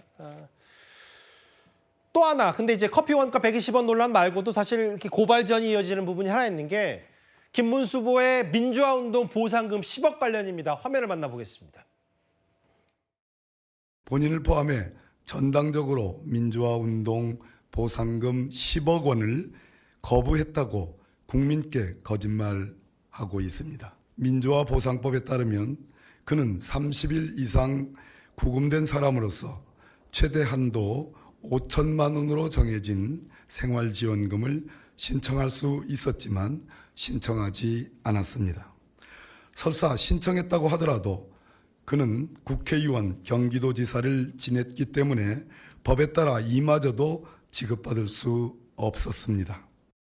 민주당에서는 김문수 후보님이 신청 자격 자체가 없었다라고 자꾸 주장을 하는데 전혀 사실과 다른 얘기입니다. 김문수 후보님은 2000년부터 2005년 사이에 4차례에 걸쳐서 신청을 받을 당시에 충분히 민주화운동 보상금을 신청할 자격이 있었음에도 불구하고 하지 않은 것입니다. 저는 민주당의 이중성을 정말 이해할 수가 없습니다. 본인들이 그거 없애는 법 만들었잖아요, 지금. 물타기 하는 걸로밖에는 보이지 않습니다. 특히 민주화운동 10억 원 보상금, 유공자, 최인영 변호사님, 이것 또한 다시 고발전으로 맞붙었어요? 저는 이걸 보면서 민주당이 법률 검토를 제대로 했는지 법률 검토를 제대로 하지 아니한 상태에서 이렇게 고발할 경우에는 무고죄로 처벌할 수 있을 가능성이 있다는 점을 제가 말씀드리는데요. 왜 그러냐? 지금 민주당이 이 법을 주도했기 때문에 너무나 잘 아실 겁니다. 지금 그 김문수 후보님 같은 경우에는 2000년부터 2014년까지 삼선 국회의원, 재선 경기도지사를 했습니다.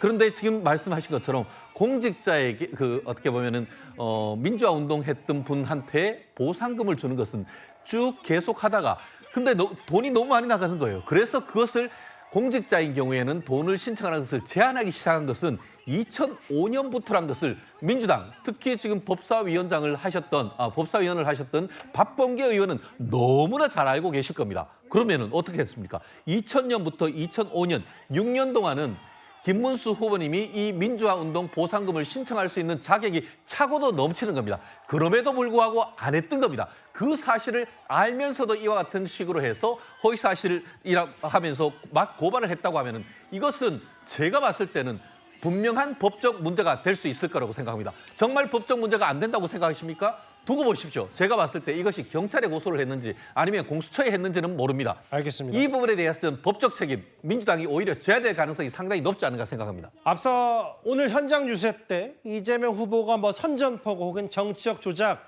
본인의 이제 커피 원가 120원 발언에 대해서 꽤 목소리를 좀 높였다면 김문수 후보도 격양되긴 마찬가지입니다. 오늘 김문수 후보가 유세 현장에서 이재명 후보를 가리켜 도둑놈이라는 표현까지 썼는데요. 오늘 발언 한번 들어보겠습니다.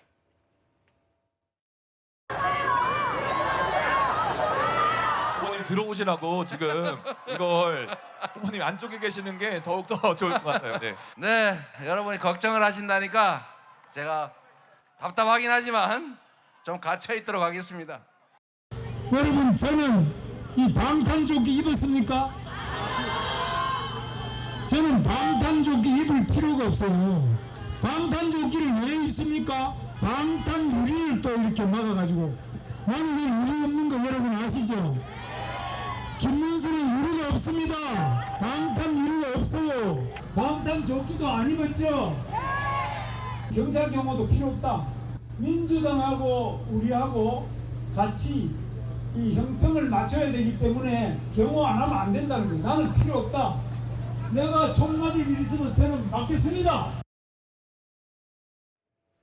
김문수 후보 메시지는 이렇습니다. 난 방탄조끼, 방탄유리, 방탄입법 필요 없다. 총 맞을 일 있으면 맞겠다.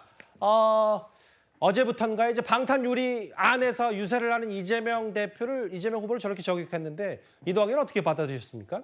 우선 테러 위협에 대해서 누구든지 당할 수가 있는 거거든요. 이미 지난해와 지지난해 이재명 전 대표도 그렇고요. 지금 배현진 의원도 돌로 머리를 맞는 일도 있지 않았습니까? 또 지난 대선 때는 송영길 전 민주당 대표 또 망치로 그때 머리를 맞았죠. 그러니까 이렇게 일어날 수 있는 일에 좀 대비를 해야 된다는 측면에서 매우 중요하고요. 정치인들이 저런 말을 과격하게 하면 할수록 군중은 더 이 심리가 더 끌어오르는 것입니다.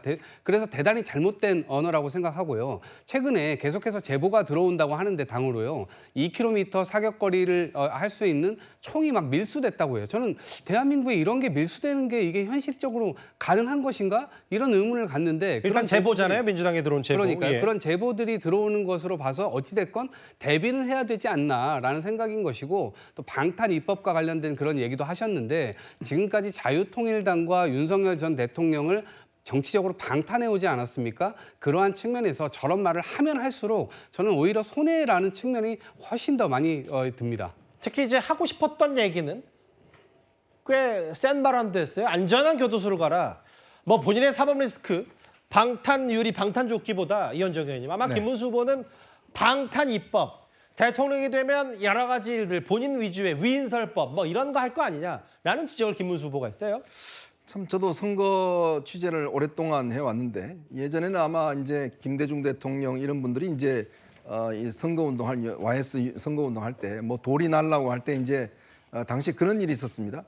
이 김대중 당시 후보가 대구에 가서 유세를 하는데 거기서 이제 뭐 좀 폭동 비슷한 게 일어났어요. 예. 돌을 던지고 하니까 그때 이제 김대중 후보가 이 옆에 있는 경호원들이 다 막으니까 놔두세요 하면서 연설을 끝까지 했던 그런 장면들이 기억이 나요.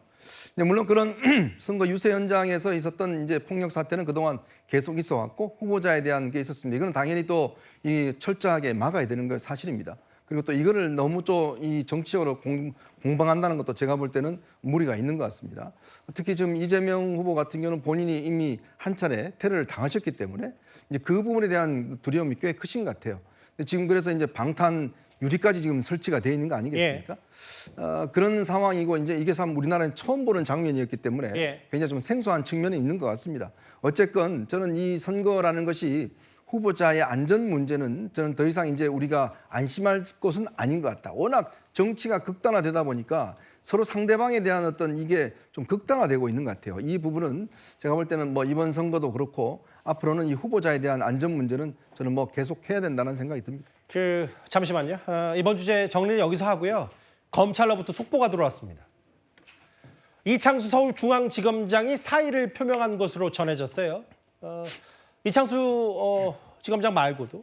그러니까 헌법재판소의 기각 결정으로 직무에 복귀한 지 벌써 2달 정도 됐는데 2달 만에 사의를 표명했습니다. 마찬가지로 조상원 서울중앙지검 4차장도 사의를 표명했습니다. 대선을 불과 2주 앞두고 법무부가 사직서 수리 여부를 최종 결정할 것으로 보이는데 오늘 저녁 시간, 퇴근 시간 직전에 나온 사의 표명 속보입니다.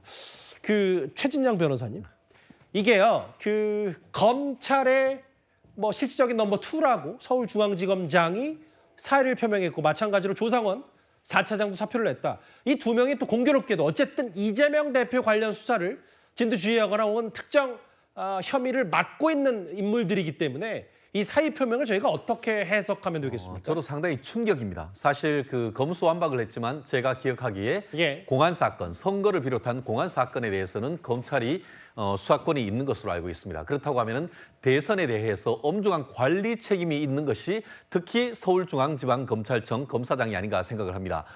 그런데 아시다시피 지금 지금 중앙지검장과 4차장 같은 경우에는 민주당이 지난번에 김건희 여사에 대한 불기소 처분을 했다라는 이유로 해서 탄핵 소추를 했고 오랜 기간 탄핵 소추한 결과 헌법재판소에서 기각을 했습니다. 그래서 직무에 복귀한 다음에 한 2달 가까이 있다가 지금 이 시점에서 지금 옷을 벗었는데 언론 보도를 봤을 때에 표면적인 이유는 건강이 그 사이에 그렇게 좋지 않았다라는 이유를 들고 있습니다만 현실적으로는 말씀드린 것처럼 이 대선 과정에서 지금으로서는 대선이 끝나고 나서는 변론으로 대선 과정에서 특히 공정한 선거 관리를 해야 되는 검찰의 실질적인 넘버 2로서 이렇게 옷을 벗는 것이 과연 적절한지에 대해서는 상당히 의문이고 그 배경이 무엇인지 조금 더 지켜봐야 되겠습니다만 너무 속보라서 그 배경이 무엇인지 아마 언론에서 취재하지 않을까 싶은데요. 과연 법무부에서 지금 대선이 2주밖에 안 남은 상태에서 이렇게 사의를 표명했다고 해서 그 사표를 수리할지도 한번 지켜봐야 될 것 같습니다. 물론 이재명 후보 관련 수사도 맡고 있는 서울중앙지검장이 서울중앙지검의 여러 수사를 맡고 있지만 특히 탄핵 소추됐던 게 바로 김건희 여사 수사, 도이치모터 수사 부실하게 하지 않았냐라고 민주당 주도로 탄핵 소추까지 됐던 두 사람이거든요. 그런데 일단은 김건희 여사 관련 수사 무혐의 처분 이후에 직무도 정지가 됐었고 탄핵 소추돼서 그 두 사람이 사의를 표명했다. 검찰로부터 들어온 속보까지 일단 만나봤습니다. 알겠습니다. 일단 이 소식은 정리하고요. 만약에 추가 속보, 저 사의 표명에 대한 여러 이유가 들려오는 대로 그 속보도 한번 바로 전해드리도록 하겠습니다. 다음은 부산으로 가볼 텐데요. 정말 오랜만에 이 인물이 직접 등판을 했습니다.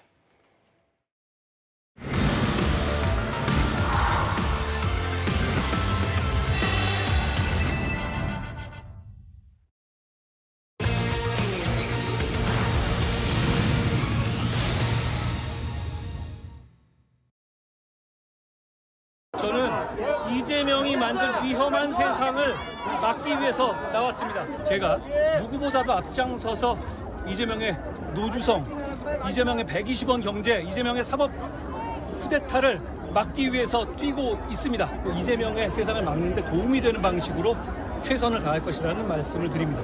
김문수 후보랑 만나시거나 그새 참여하실 계획도 있으신지요? 김문수 후보님하고 마지막까지 경쟁을 하면서 큰 생각의 차이가 있는 부분이 본질적으로 있습니다. 그게 바뀌지 않는다고 해서 제가 가만히 뒤에 있기에는 상황이 너무 절박합니다. 그렇기 때문에 제가 거리로 나온 것이고 이게 김문수 후보 지지로 이해해도 괜찮을까요? 이재명 후보가 가지고 올 수 있는 위험한 세상을 막을 방법 뭐가 있습니까? 지금 우리 국민의힘의 후보, 우리 국민의힘이 내는 후보가 당선되는 길뿐입니다. 바로 한동훈 전 대표입니다. 부산 광안리 해수욕장에서 부산 시민들을 만나서 처음으로 김문수 후보 지지 유세, 이제 일종의 독자적 별동대 지원 유세를 시작했습니다. 선거운동 개시 8일 만인데 여러 메시지가 있습니다만 정혁진 변호사님, 이재명이 만든 위험한 세상 막으러 나왔다. 누구보다 앞장서서 뭐 노주성이라고 하는 게 이제 문재인 정부의 소득 주도 성장을 비꼬아서 노쇼 주도 성장이냐, 120원 커피 원가 논란, 이걸 막기 위해 뛸 것이다, 이렇게 얘기를 했어요. 글쎄요, 이제 대선이 다음 주 화요일이잖아요. 예. 이제 꼭 2주밖에 안 남았는데 오히려 한동훈 전 대표가 저렇게 김문수 후보 유세 또는 그 이재명 그 후보 관련해 가지고 저런 활동을 하는 것이 오히려 늦은 감이 있는 거죠. 제가 봤을 때는. 예. 그다음에 그 한동훈 그 후보가 사실은 김문수 후보 바로 밑에 2등한 거 아니겠습니까? 그런 경선 과정에서 혹시 앙급이 있을지도 모르겠지만 하지만은 그 뭐 국민의힘 떠나가지고 한동훈 후보 입장에서도 만약에 정권이 교체가 되면 본인한테 유리할 거 하나도 없지 않겠습니까? 그러니까 이제 2주 정도 남았으니까 열심히 뛰어서 정권이 재창출될 수 있도록 그렇게 노력하는 것이 그 국민의힘을 지지하는 사람뿐만 아니라 본인에게도 가장 중요한 것이 아닐까 그런 생각됩니다. 그 이현정 의원님, 이제 팔을 많이더라고요. 최근에는 이제 라이브 방송 혹은 SNS를 통해서 거의 대체적으로 이재명 후보를 비판하는 글과 여러 목소리, 라이브 방송을 했는데 결국은 김문수 후보와는 의견 차가 있지만 여전히 그럼에도 지금 이재명 후보가 되는 걸 막기 위해서 나왔다. 이게 오늘의 지원 유세의 목소리인 것 같아요. 그렇죠. 대표적으로 지금 민주당이 사법부를 향해서 흔들고 있는, 또 대법원장을 향해서 지금 특검을 하겠다. 또 어떤 이재명 후보의 어떤 이 공직선거법 위반을 피하기 위해서 법을 개정하겠다. 그다음에 대법관들을 뭐 30명에서 100명으로 늘리겠다. 뭐 이런 지금 안들이 내놓고 있지 않습니까? 이게 현실적으로 이제 진행이 된다 그러면 우리나라 사법부 독립에 꽤 큰 문제가 될 수가 있을 것 같습니다. 오늘 또 최근에 이제 부각됐던 이 경제 문제에 대한 이제 이재명 후보의 인식. 지금 우리나라 경제가 원래 굉장히 안 좋을 것으로 전망이 됩니다. 그러니까 이게 아마 이제 이재명 후보가 당선이 되면 많은 지원금 뭐 이거를 이제 해서 실제로 뭐 경제 순환을 하겠다 뭐 이런 것 같은데, 이게 오히려 지금 요즘 재정 적자 문제가 꽤 심각합니다. 자, 그런 문제 등등 있기 때문에 지금 한동훈 후보 입장에서는 전 후보 입장에서는 그동안 나오지 않았던 것은 아무래도 이제 지금 김문수 후보가 최소한의 어떤 지지를 받기 위한 어떤 조건들, 이게 지금 이루어지고 있지 않다. 이거에 대한 좀 촉구성이었던 것 같아요. 물론 본인은 계속 라이브 방송이나 SNS 문자를 통해서 이제 그런 활동을 했지만, 최근에 이제 윤석열 전 대통령이 탈당을 했고 뭐 이런 부분에 대한 최소한의 어떤 조건은 만들어졌고, 또 지금 현재 김문수 후보의 어떤 유세가 좀 침체 분위기에 있기 때문에 활성화하기 위해서 일단 오늘 부산에서부터 시작하는 것 같습니다. 저기 보면 이제 기호 2번의 야구 유니폼을 입고 옆에 이제 이 옷은 이제 갈아입기 전이고 뭐 정현욱, 정성국 혹은 박정아, 한동훈계로 불리는 의원들과 함께 저렇게 부산을 시작으로 조금씩 올라온다라는 걸 한동훈 전 대표의 지원 유세 전략인데, 사실 아까도 얘기했다시피 김문수 후보와 여전히 의견차가 있다는 걸 본인이 직접 얘기했어요. 한동훈 전 대표는 그동안 김문수 후보에게 계엄과 탄핵을 정면으로 극복해야 한다, 이렇게 말한 바가 있습니다. 김문수 후보님 측에 제가 3가지, 4가지 정도는 꼭 해주셔야지 우리가 그래도 조금 해볼 만한 게임이 될 거다라는 말씀을 강력하게 드렸죠. 핵심적인 부분들을 받아들이지 않고 계신 것 같아서 좀 안타깝게 생각해요. 그런데 그걸 이제 뭐 생각이 달라서 제가 제 할 일을 아예 안 한다? 그건 맞지 않습니다. 한동훈 대표는 뭐 저하고도 소통을 하고 계속 하고 있는데 감사를 드리고, 견해 차이가 있는 부분에 대해서는 계속 대화를 해서 하나로 합쳐서 열심히 일해 나갈 수 있도록 노력을 하겠습니다. 뭐 김문수 후보는 한동훈 전 대표 애들로 소통을 하고 있다고 했는데, 김문수 후보에 대한 언급보다는 여기 보신 것처럼 한동훈 전 대표는 줄곧 이재명 후보의 지역 화폐, 노쇼 주도 성장, 무능해서 더 위험하다라는 표현을 써요. 다음 화면을 볼게요. 근데 이제 최지봉 교수님, 이 한동훈 전 대표의 일정을 보면 결국은 그 일정들이 결국 이제 본인의 독자적인 별동대 형식의 지원 유세가 당보다는 본인과 비교적 가까운 인사들이 거점이 있는 지역을 간다라는 것 때문에 이제 당에서도 여러 가지 좀 말들은 있는 것 같아요. 그렇죠. 그러니까 강원도, 원주, 뭐 청주, 대구, 부산 같은 경우에 예를 들면 친윤계에서 나왔던 사람들이 뭐 탈락하거나 이런 장소이거나, 또는 원주 같은 경우는 본인과 함께했던 친한계 의원으로 불리는 분이 또 거기서 의원을 하고 계시잖아요. 그런 지역을 주고 가는 건데, 한동훈 전 대표가 저렇게 행동하는 건 이런 거예요. 명분. 명분이 있어야 되잖아요. 어떤 예. 행동을 하려면. 지금까지 그럼 안 했던 이유가 뭡니까? 결국은 김문수 후보가 한동훈 지금 전 대표가 주장했던 주장을 받아들이지 않은 거잖아요. 특히 아직도 저는 세 개 중에 하나는 받아들이지 않았다고 생각해요. 극우 세력과 전혀 못하고 있잖아요, 지금. 예. 그러니까 뭐 사실은 한동훈 전 대표 입장에서는 본인이 명분을 내세우고 그 명분을 가지고 참여하려고 하는데 그 참여할 수 있는 환경을 김문수 후보가 안 만들어준 거예요. 예. 그래서 본인은 그럼에도 불구하고 지금 나서는 이유는 뭐겠습니까? 이제 뭐 대선이 어떤 경우가 나올지 모르겠지만 만약에 대선에서 국민의힘이 패배한다는 전제를 하게 되면 당권 가지고 이제 경쟁이 일어날 겁니다. 한동훈 전 대표 입장에서는 거기서 뭔가 본인이 역할을 할 수 있는 기회를 가지려고 할 거고 예. 그러려면 대선 과정에서 뭔가 도움을 줬다고 하는 부분이 분명히 있어야 돼요. 그래서 두 가지, 명분과 실리라고 하는 두 가지 이 목표를 놓고서 명분으로 보면 도울 수 없는 상황이지만 실리적 측면에서 보면 도와야 되는 상황이에요. 그래서 같이 하지 않고 본인이 독자적으로 운동을 해서 물론 뭐 저는 이재명 후보에 대해서 얘기하는 건 전혀 동의하지 않지만 그럼에도 불구하고 그런 과정을 통해서 본인이 실리를 챙기면서 명분은 또 명분대로 세워가는 그런 모습을 하는 선거 유세를 하고 있는 게 아닌가 그렇게 분석합니다. 여기 보면은 이제 한동훈 전 대표가 한 2주밖에 남지 않은 여러 본인의 별동대 형식의 이제 단독의 지원 유세, 독자적인 지원 유세에 그 지역이 갖고 있는 숨은 뜻, 함의들이 있으니까 이런 부분들 앞으로 이제 본인은 하지만 이재명 후보가 되는 건 막아야 된다는 이제 절박한 심정으로 나왔다고 했는데 여러 가지 얘기들을 안철수 의원도 한동훈 전 대표에 대한 얘기를 하더라고요. 일단 거리 유세 결심은 잘한 일이지만 누구를 위한 건지는 좀 생각해봐야 된다. 선대위에 직접 나와라라고 안철수 의원이 재차 얘기했습니다. 일단 한동훈 전 대표는 선대위에 합류하지 않았지만 본인 지원 유세를 시작했거든요. 이 사람의 심경은 어떨지 궁금합니다. 바로 홍준표 전 시장입니다. 원래 그 색깔이 우리 한나라당 때 우리 색깔이었어요. 그런데 그거를 생각 없이 사실은 바꾸신 것 같아요. 좀 젊은 사진으로 이제 초심으로 돌아가겠다 하는 그런 마음이 많이 깔려 있었던 것 같아요. 이게 문제가 되는 건 사실 인식을 못했다. 민주당과 손잡을 일은 절대 없다는 말씀을 아주 명확하게 하셨습니다. 대화 과정에서 바로 바꾸셨습니다. 다시 선대위에 합류를 하셔가지고 단일화 과정에서 아주 중요한 역할도 하실 수 있다. 저는 그렇게 생각을 하고 있습니다.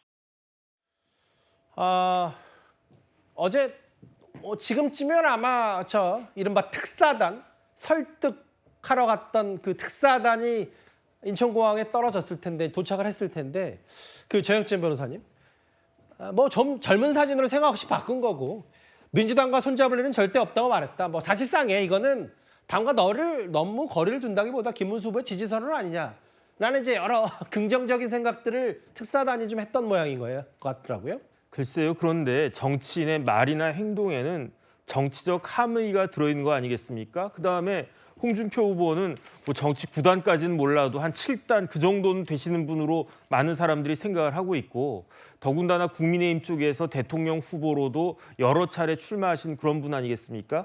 그런데 그런 분이 넥타이 색깔 이게 얼마나 민감한 그 이야기인데 그런 색깔을 저런 식으로 바꿨다. 그다음에 최근에는 뭐 이런저런 총리설까지 나오고 있지 않았었습니까? 그렇기 때문에 의심받기에는 사실은 그 상당한 그러한 그 상황이었던 것 같고요. 그다음 저만 해도 넥타이를 파란색으로 바꾸셨어? 그러면 결심을 한 건가? 그런 생각까지 했었는데 다시 넥타이가 빨간색으로 바뀌었으니까 저건 또 뭔가 어쨌든 어제는 뭐 홍준표, 청준표 뭐 이런 얘기도 있더라고요. 그러니까 이제는 홍준표가 다시 되신 거죠.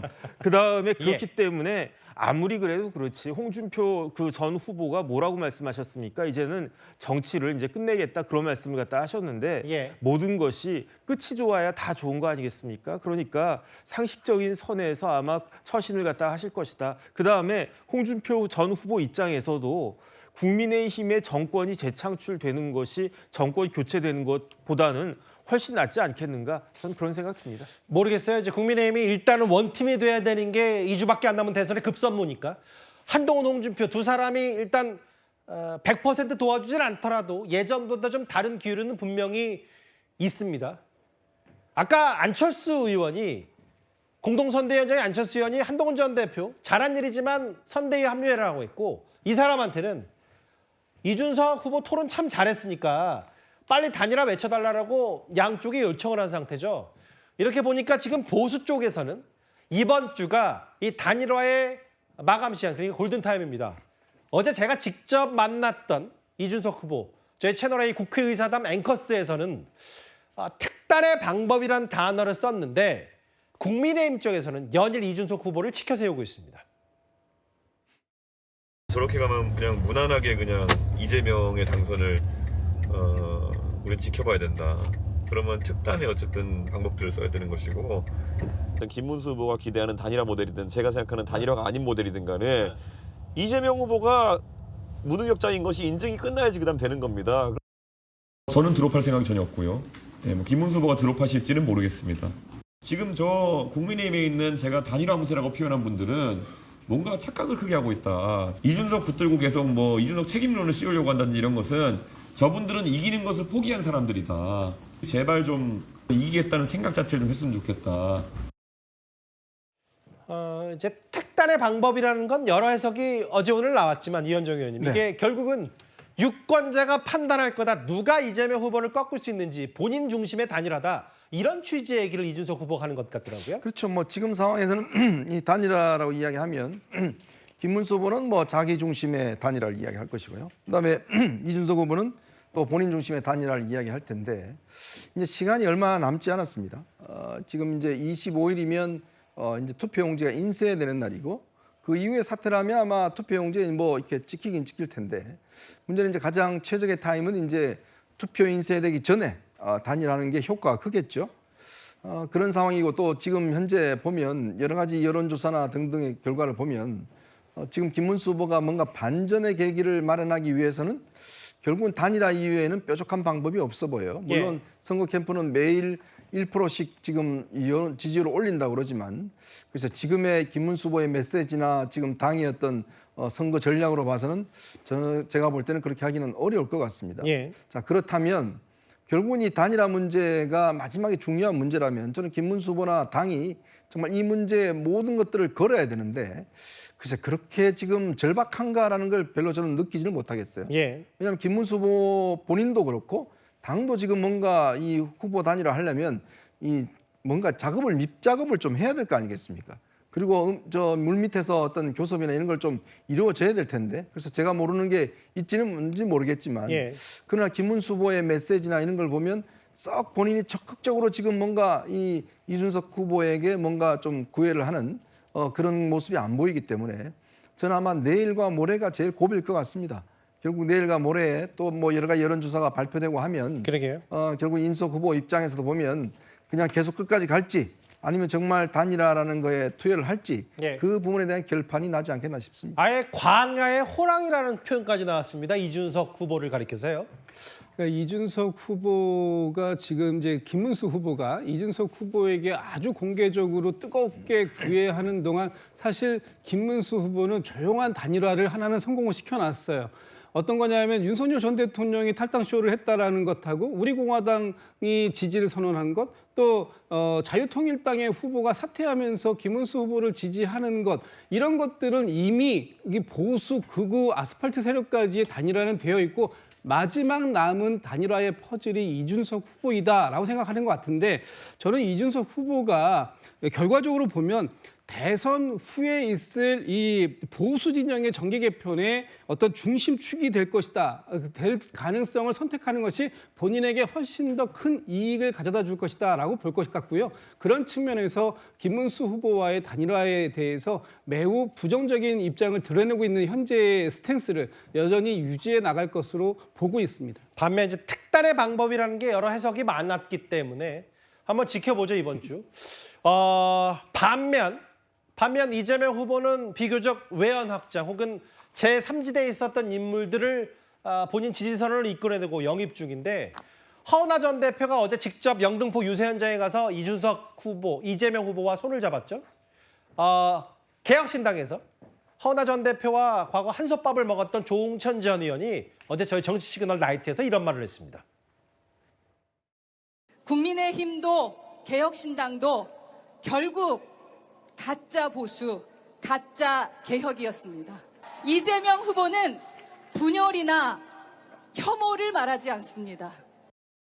허은하 대표, 정말 개혁신당에서 그래도 같이 고생하고 그런 분인데 개딸 맛을 아직 덜 봐가지고 저랬을 겁니다. 참을인자 10개를 쓰고 살아야 돼요. 아니, 그러니까 비가 약해가지고 도저히 잊지 못하고 나왔는데 거기서 보수 얘기하고 거기서 자기 생각하면은 곧장 저격되고 한 발의 총알이 남아있으면 널 쏴 죽이겠다. 곧 얘기 들을 거예요. 유일체제 1인 정당인데 난 도대체 이해가 안 돼요. 어쨌든 거기서 뭐 잘해보시기 바랍니다만은 글쎄 잘해보라는 말 같지는 않고 조홍천 전 의원이 저런 얘기를 했는데 저역지면서 어떻게 들으셨어요? 글쎄요. 지금 좀 전에 그 허은하 전 대표 이야기한 걸 쭉 들어보면 그러면 뭐라고 이야기했습니까? 국민의힘도 개혁신당도 가짜 보수다 그렇게 이야기를 했는데 그렇다라고 하면은 민주당이 보수 정당이라고 생각하는 건가? 저는 그걸 좀 모르겠고요. 차라리 허은하 전 대표가 내가 보수적인 정당을 지지했었는데 이제는 진보 정당으로 가겠다. 그러니까 민주당이다 이랬으면 모르겠는데 국민의힘 개혁신당이 가짜 보수다. 그래서 민주당 간다. 이 이야기는 무슨 말인가 잘 모르겠고요. 그다음에 이재명 후보가 분열을 이야기하지 않는다. 당연하죠. 이재명 후보 앞에서 분열 이야기할 수가 있겠습니까? 이재명 후보 앞에서 일극체제로 쫄쫄 뭉쳐야 되는데 그 이야기를 조홍천 전 의원이 한 것 같고요. 제가 봤을 때는 객관적으로 이재명 후보에 대한 지지하는 마음도 물론 있겠지만 더 큰 것은 이준석 후보에 대한 반감, 그다음에 개혁신당의 허은하 전 대표가 아무리 전 대표였다고 하더라도 개혁신당에 있을 룸이 없다. 이런 공간이요? 느낌, 그런 생각이 들고요. 그렇기 때문에 그런 와중에서 그냥 본인이 생각하는 이재명 대세론에 그냥 올라탄 것이다. 저는 그런 느낌이 듭니다. 근데 저 영상을 보면 같이 그 정치 시그널 나이트 출연했던 박용진 전 의원도 뭐 개딸 맛을 덜 봐서 그런다라고 조홍천 전 의원이 언급하니까 참을인자 10개를 쓰고 살아야 되나라고 했어요. 최진문 교수는 어떻게 받아들이셨어요? 뭐 허은하 전 이제 의원 대표가 어떻게 할지는 이제 와서 뭐 결정할 문제고요. 저는 이렇게 생각해요. 일단 민주당이 보수냐? 저는 보수라고 생각하는 사람이에요. 중도 보수라고 생각하는 사람이고요. 이재명 후보가 이제 만약에 대통령이 된다면 그건 뭐 모르는 일이니까요. 더 보수적인 모습을 보일 거라고 저는 생각합니다. 그런 사람 중에 한 명이고요. 그래서 이제 이재명 후보는 사실은 무슨 뭐 분열이나 아니면 공격이나 혐오의 말을 하지 않아요. 물론 일부 이제 민주당의 지지자들 분들 중에 본인들의 의사를 표현하는 방식이 좀 과격하게 나가는 분이 있다고 저는 봅니다. 그것이 이재명 후보를 지칭하는 건 아니잖아요. 그러니까 그분들이 뭐 조홍천 전 의원이든 뭐 박용진 전 의원이든 이런 분들한테 그런 상처가 되는 말을 했을 수 있다고 저는 봅니다. 그러나 그것이 곧 이재명 후보다 이렇게 연결짓는 건 저는 맞지 않다고 보고 이재명 후보도 그런 부분에 대해서 예컨대 뭐 특정한 과일을 얘기하는 그런 발언들을 하지 말라고도 여러 번 얘기했었고요. 알겠습니다. 그래서 그거는 이재명 후보와 소위 그 극성 지지자들과의 연관성을 일관적으로 이렇게 만들어내는 것은 바람직하지 않다고 생각합니다. 민주당과 국민의힘 양쪽의 이제 원팀, 통합, 외연 확장 이런 부분들에 관련된 인물 얘기를 저희가 이번 주제에서 쭉 나눠봤습니다. 다음 주 이 얘기를 좀 가볼게요. 그 손흥민 선수 관련 사건이 다소 새 국면을 맞은 것 같습니다.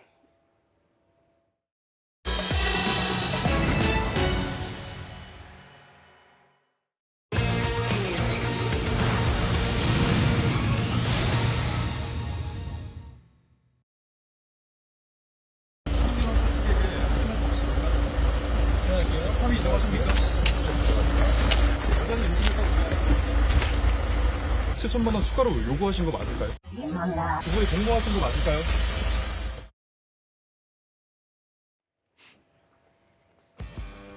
본인의 내가 애를 임신했으니까 돈을 내라는 여러 공갈 협박 관련 손흥민 선수 관련 얘기 하나하나 만나볼 텐데 오늘 일부 보도를 통해서 새로운 사실이 하나 알려졌습니다. 바로 이 얘기입니다. 허주연 변호사님.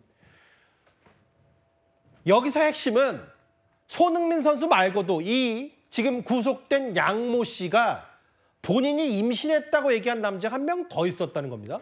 그렇습니다. 비슷한 시기에 손 선수 말고 교제하던 사업가가 또 있었는데 임신 사실은 알았지만 도대체 누구의 아이인지 엄마조차도 확신할 수 없는 상황이었다라는 겁니다. 그래서 양측 모두에게 손 선수에게 한 것과 유사하게 그 사업가에게도 초음파 사진을 보내면서 얘기를 한 것으로 보입니다. 그런데 그 사업가는 반응이 없었다는 겁니다. 손흥민 선수만 반응이 왔고 손 선수와 매니저를 대동하고 이 여성 양모 씨와 만난 자리에서 3억 원을 요구를 했고 손 선수가 여기에 응했다는 겁니다. 그리고 이 여성은 누구의 아이인지 본인이 확신할 수가 없기 때문에 아이를 낳았다가 연락이 없는 사업가의 아이라고 하면 손 선수에게 이렇게 3억 원을 요구한 것이 거짓으로 탄로날 가능성도 있다는 것까지 생각을 한 것으로 보입니다. 그래서 지금 일부 보도에 따르면 이 여성이 임신 중절 수술을 하겠다라고 먼저 의사를 전했고 손흥민 선수가 이에 동의하고 3억 원을 지급했다. 이렇게 지금 보도가 되고 있거든요. 그런데 이게 지금 임신이 뭐 조작이냐 아니냐 이것이 결국에는 공갈죄에 한해서는 성부에 영향을 미치지는 않습니다. 다만 지금 허위일 가능성이 상당히 그러니까 이 손 선수의 아이가 아닐 가능성이 지금 점쳐지고 있는 상황에서 만약에 이런 식으로 손 선수 본인도 확신하지 못하면서 손 선수의 어떤 SNS 유포를 하겠다라는 어떤 그 공포심을 이용해서 돈을 갈취했다라고 하면 이 부분 양형에 상당히 죄질이 불량하다고 평가될 수밖에 없는 요소이거든요. 공모 여부까지 확인이 돼야 되겠습니다만은 처벌 형량은 상당히 높게 나올 거라는 예상이 됩니다. 저는 여기서 좀 더 눈여겨봤던 게 뭐냐면 이번에 같이 구속된 40대 용모 씨, 같이 이제 공갈 협박을 했던 이 사람조차도 아니 너 누구인지도 정확하게 모르면서 똑같은 말을 했다는 걸 혼인빙자 사기 아니냐.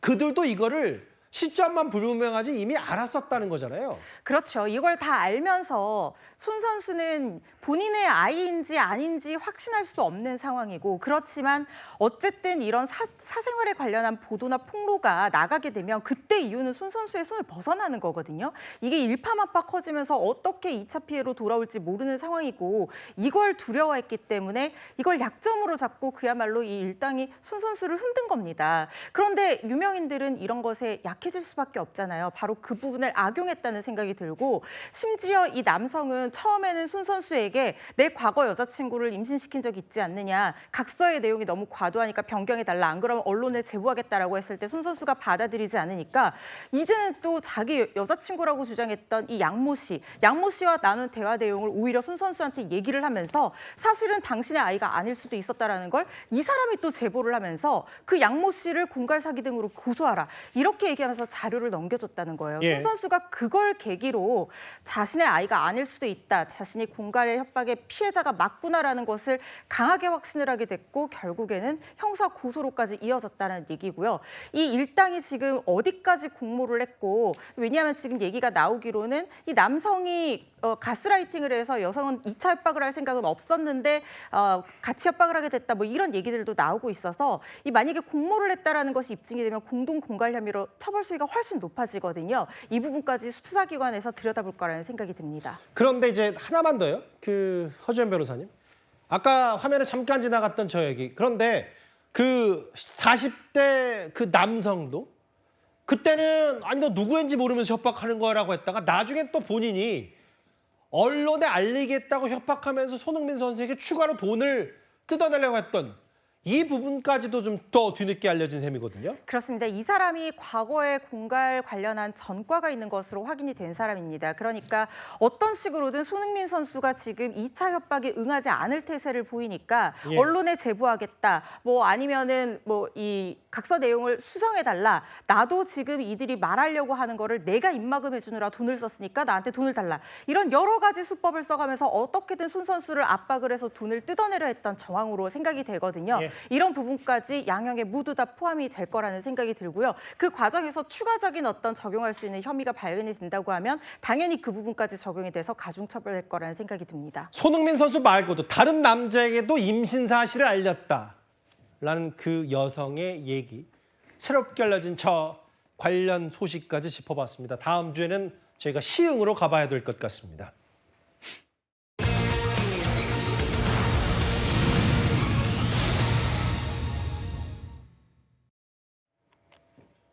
일단 이 차철남 시흥 연쇄 흉기 살인 사건의 용의자 차철남 지금 경찰이 구속영장을 신청했는데요. 조금 전 저희 채널A가 입수한 공개 수배 1시간 만에 검거되는 영상을 저희가 새롭게 먼저 보려 합니다.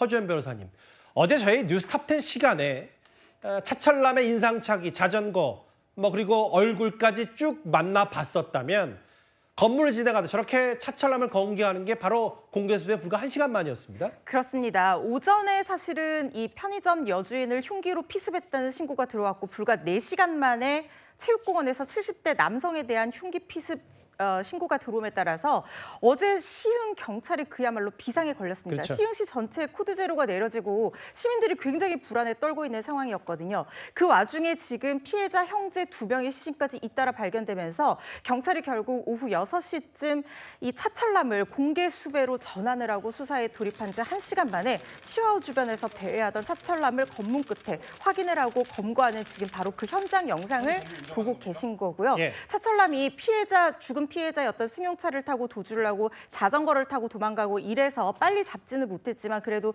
편의점 여주인에게 공격을 한 지 불과 10시간 정도 만에 그나마 잡혀서 지금 다행인 상황이고 예. 구속영장이 오늘 청구가 됐다는 보도가 나왔는데 구속 가능성 상당히 높아 보이는 상황입니다. 저 현장 영상을 보면 저희가 뭐 길지는 않습니다만 차철남이 경찰에 검거가 된 이후에 마치 이제 본인의 검거를 직감했다는 듯 천천히 저 호송차에 승합차에 타는 모습까지 저희 채널A 사회부가 직접 포착한 입수한 저 영상입니다. 차철남 2명을 살해했고 2명의 흉기 난동을 벌였는데 저렇게 저희가 입수한 저 영상 이후에 시흥경찰서로 가잖아요. 그랬는데 기자들의 질문에 이 용의자 차철남이 했던 발언이 상당히 충격적입니다. 그 영상도 저희가 준비를 했습니다.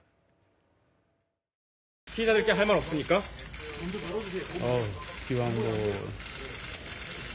아휴 참 마음이 아프네. 피해자들 왜 살해하셨습니까? 피해자들과 어떤 관계세요? 저한테 돈을 꺼갖고 그걸 갚지 않고 시비는시.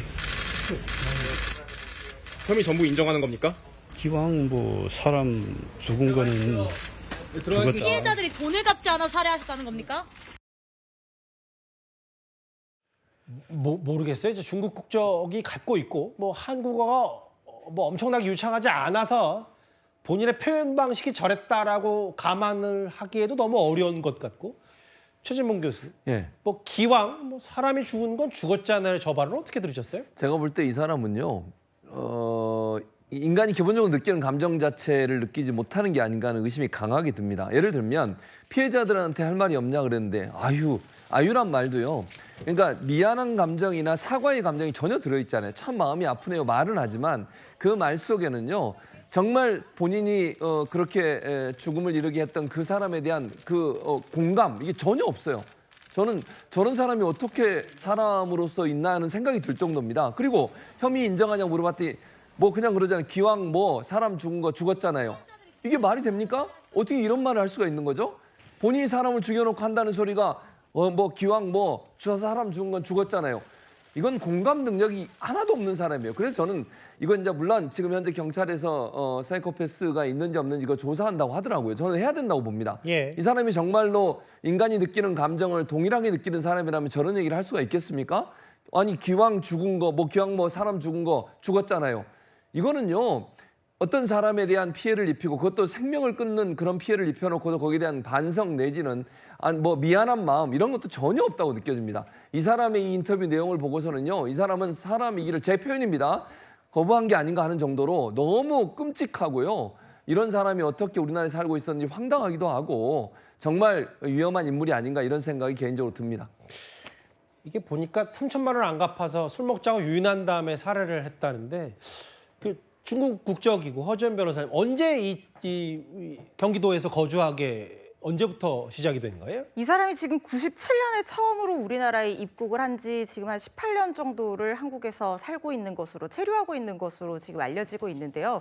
그런데 초기에 몇 년간은 불법 체류 신분으로 있다가 다시 중국으로 돌아갔다가 들어와서 F4 비자 그러니까 재외동포 비자를 발급을 받았다는 거예요. 아하, 예. 그런데 재외동포 비자를 발급받을 때는 불법 체류 전력이 있는지 없는지 확인을 해야 될 것인데 어떻게 이 사람이 F4 비자를 발급을 받았는지 그리고 이 재외동포 비자 중에서도 원칙적으로 단순 노무직에는 종사를 할 수 없지만 특정한 자격증이 있는 경우에는 건설 현장에서 일을 하도록 되어 있다고 하거든요. 근데 이 사람이 지금 직업은 없고 일용직으로 일을 했다라고 하는데 건설 현장에서 일을 했다라고 하면 자격증이 있는지 없는지 확인이 됐어야 되는데 이것까지도 확인이 된 부분인지 비자 발급 과정도 좀 까다롭게 따져봐야 될 것 같고 그 이전에 숨겨진 범죄 전력은 없는지 왜냐하면 지금 이게 초범이 저지른 범죄치고는 너무나도 대담한 데다가 심지어 시신마저 그대로 방치하고 이틀 뒤에 또다시 나를 무시한다, 험담한다 이런 이유로 피해자들을 공격을 했거든요. 심지어 지금 흉기와 둔기를 미리 구입해놓고도 지금 계획된 범행이 아니다라고 하면서 혐의를 일부 부인하는 상황으로 보이는데 알겠습니다. 이 정도의 대담함이라고 하면 암수범죄도 있을 수도 있다는 생각이 들어서요. 추가 조사 필요해 보입니다.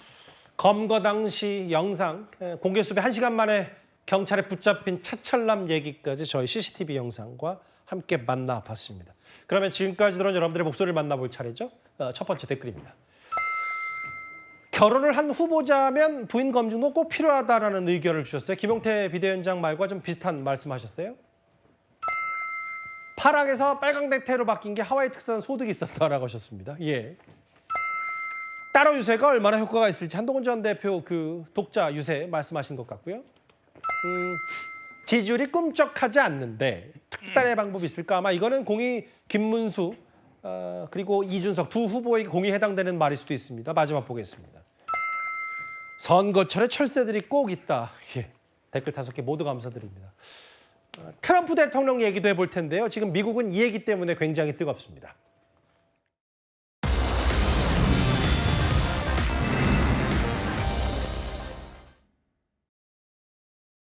제목으로 뒤끝 트럼프 대통령이라는 걸 붙인 이유가 지난 대선 때 경쟁 후보였던 카멜라 해리스 전 부통령을 지지했던 연예인들에게 트럼프 대통령이 경고장을 날리고 있습니다. 바로 이 사람들입니다. Very soon, we're going to be teaching our daughters and sons about how this child of an Indian mother and a Jamaican father, how this child grew up to become the 47th president of the United States. I'm not here as a celebrity. I'm here as a mother who cares deeply about the world my children and all of our children live in. It's time for America to sing a new song. In America, they are persecuting people for using their right to free speech and voicing their dissent. 최근에 이제 브루스 스프링스틴 이 가수는 아예 트럼프 대통령을 저격하는 발언도 있고요. 그 최진봉 교수님, 팝 가수 비욘세를 가리켜서 아니 돈 받았냐, 얼마 받았냐, 수사해야 된다 이렇게까지 트럼프 대통령이 얘기하고 있어요. 그러니까요. 그러니까 비욘세가 이제 지난번에 민주당 후보 해리스 후보를 지지하는 발언을 했는데 그 발언하면서 올라와서 했던 발언만 하고 그리고 나서 152억 원 우리 돈으로 그 돈을 받았다는 얘기를 하는 거예요. 물론 증거는 없습니다. 지금 증거는 없는 상태에서 트럼프가 지금 여기에 대해서 조사를 하겠다, 수사를 하겠다고 지금 나서고 있거든요. 아니 대통령이 본인이 무슨 수사하는 전문가도 아니고 본인이 무슨 검찰도 아니잖아요. 이런 얘기를 왜 하는지 모르겠고 본인에서 비판적인 입장을 지난 대선에서 비판적 입장을 냈던 연예인들에 대해서 압박을 하겠다는 거 아닙니까? 이런 게 블랙리스트예요. 지금 브루스 스프링스턴뿐만 아니라 보노나 오프라 윈프리 같은 사람들에 대해서도 해리스를 공개 지지했다는 이유만으로 수사에 착수하겠다고 얘기하고 불법 선거 기부라고 얘기까지 했어요. 근데 아까도 말씀드렸지만 증거가 없어요. 증거도 없는데 무작정 본인을 비판했다는 이유만으로 저렇게 행동을 하는 거 대단히 부적절하고요. 저런 것이 결국은 언론이나 표현의 자유를 억압하는 대단히 잘못된 민주주의 파괴 세력의 모습이 아닌가 이런 생각이 듭니다. 미국 얘기가 맞다면 마지막 주에는 영국으로 가보겠습니다. 이 사건 자식의 아버지를 어떻게 구할 수 있는지를 단적으로 보여주는 사건입니다.